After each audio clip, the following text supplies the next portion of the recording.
Então, assim, vocês já são uma geração posterior, né? Vocês já têm muito mais essa questão do não ter o medo do sentimento humano.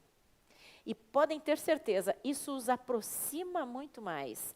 E quando a gente se aproxima, às vezes a gente tem medo de perder a autoridade, mas o que acontece é exatamente o contrário. Isso gera respeito, em vez de gerar falta de respeito. Ah, mas se eu for uma pessoa de muitos sorrisos, as pessoas vão tomar liberdades comigo, as pessoas não vão me respeitar como chefe, como gestor, ou como... Bobagem isso. Nós nos assumirmos na nossa humanidade é o que nos aproxima das pessoas. A comunicação não violenta, por exemplo, nos diz uma coisa muito bonita. Ela diz que nós, seres humanos, nos conectamos muito mais por nossas vulnerabilidades do que por nossas forças.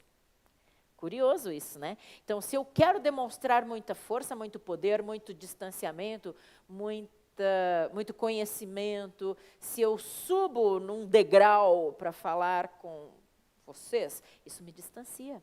Então, a gente não se conecta. A gente se conecta quando a gente consegue se mostrar humano. Eu falei, por exemplo, do trabalho que eu faço religioso, né? Uma das coisas que eu mais digo é que numa homilia o sacerdote não deve falar, vocês têm que fazer tal coisa, você não pode ter esse sentimento, você não pode pecar, você... Não, nós. É se colocar junto. Ah, mas já pensou se o padre se coloca como alguém que peca? Isso não tira a autoridade dele. Oh, mas até ele tem, sei lá, preguiça no domingo pela manhã. Se ele se coloca como humano, isso é o que conecta ele à sua comunidade. E todos nós. O que nos conecta são as nossas vulnerabilidades e não as nossas forças. Então, que bom que já ultrapassamos, ou estamos ultrapassando, essa barreira, né, da questão do envolvimento. Então, o reconhecimento é uma necessidade para todos nós, seres humanos. Nós sermos reconhecidos. Os psicólogos falam muito do sentimento de pertença, né, o sentimento do pertencimento. Todos nós pertencemos o tempo todo. Então, nós pertencemos a um núcleo familiar quando nascemos. Logo em seguida, nós percebemos que nós pertencemos a uma família estendida. Depois é a turminha da escola, é a turminha da rua, é a turminha do clube, é a turminha do baralho, é a turminha do futebol, é a turminha do trabalho, é a turminha da igreja, e assim sucessivamente a nossa vida inteira. Nós pertencemos. E quando nós perdemos esse sentimento de pertença, nós nos sentimos avulsos no mundo. Quando enfrentamos um divórcio, por exemplo, sou bem escolada nessa área, quando enfrentamos um divórcio, por exemplo, opa, cadê meu núcleo familiar? Cadê a família que eu construí? Né? Então, a gente tem força para isso, graças a Deus a gente tem, né? A gente sobrevive e vence essas situações. Mas mesmo quando a pessoa está plenamente consciente de que esse é o melhor, é isso que eu quero, vai ser melhor para todos nós, vamos separar, tem uma ruptura, tem uma quebra, né? A gente meio que perde o chão. O momento, por exemplo, de sair da casa dos pais e formar uma nova família. É lindo, é maravilhoso, que legal eu formando a minha família. Mas eu perco um pouquinho aquele sentimento de pertença. Ah, mas eu vou continuar sendo filho. Mas já não é aquela mesma coisa, né? Você ter a quem recorrer e tal. Não, agora é com você, agora o mundo é com você. O momento de assumir uma profissão, um cargo, uma função, sempre envolve um ganho, mas envolve uma perda, né? O que é bonito da vida também, né? Todo sim contém um não. Então, esse sentimento de pertencimento é da nossa natureza. E a gente depende muito dele, né? É curioso porque ele tem razões até ancestrais. Quando eu falo, por exemplo, em oratória, do medo de falar em público. Todos nós temos um pouquinho desse medo de falar em público. E ele vem justamente dessa mesma necessidade de reconhecimento, da mesma necessidade de pertencimento. Porque você imagina lá os nossos ancestrais mais longínquos, lá na época das cavernas.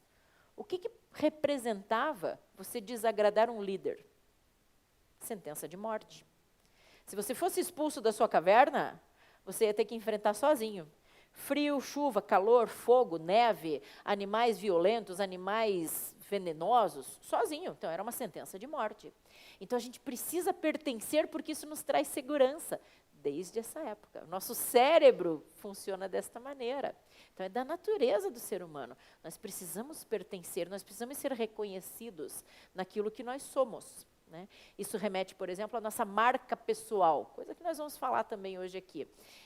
Não sei se ainda de manhã ou no comecinho da tarde. O que é a nossa marca pessoal? Fazer marketing pessoal. Todos nós temos a nossa marca pessoal. O importante é nós percebermos se aquela marca pessoal é aquela que eu quero ter de verdade. Então, a AISA é aquela que... Isso é a marca pessoal. Então, o que é que as pessoas dizem ou pensam quando veem o nome da AISA ou encontram com a AISA na rua? A AISA é aquela que... É aquilo que a gente carrega como sobrenome, né? Então, a AISA da Secretaria da Saúde, a AISA do controle da Covid. É o Paulinho da dengue. Paulinho da dengue? Né? Não vira uma espécie de sobrenome da gente? Isso é a nossa marca pessoal. Então, quanto mais na vida a gente conseguir aproximar aquilo que a gente quer que seja a nossa marca pessoal, daquilo que é de fato, mais a gente vai estar fazendo certo o nosso marketing pessoal. Então, por exemplo, eu quero ser reconhecida como uma profissional de seriedade, de credibilidade, de respeitabilidade, Ótimo, legal. E a minha prática diária condiz com isso? Por exemplo, quando eu mando uma mensagem de WhatsApp, eu digo para um potencial cliente, oi fulano, beleza? Manda aí o que você espera do treinamento, que eu já te mando a proposta. Estou corroborando aquilo que eu quero que seja a minha marca pessoal? Não. Então, não é que eu tenha que ser sisuda, carrancuda, pelo contrário. Tem que continuar sendo leve, divertido, tem que ser bom conviver comigo. Mas, se eu quero uma imagem de seriedade, eu não vou dizer assim, oi fulano, beleza? Vou dizer, bom dia fulano, tudo bem? Mesmo grau de intimidade, mas sem a... entre aspas, vulgaridade de um vocabulário, por exemplo. Né? Então, são esses pequenos cuidados que fazem toda a diferença no nosso dia a dia. O cuidado que um médico tem que ter na hora de dar um diagnóstico para um paciente, por exemplo.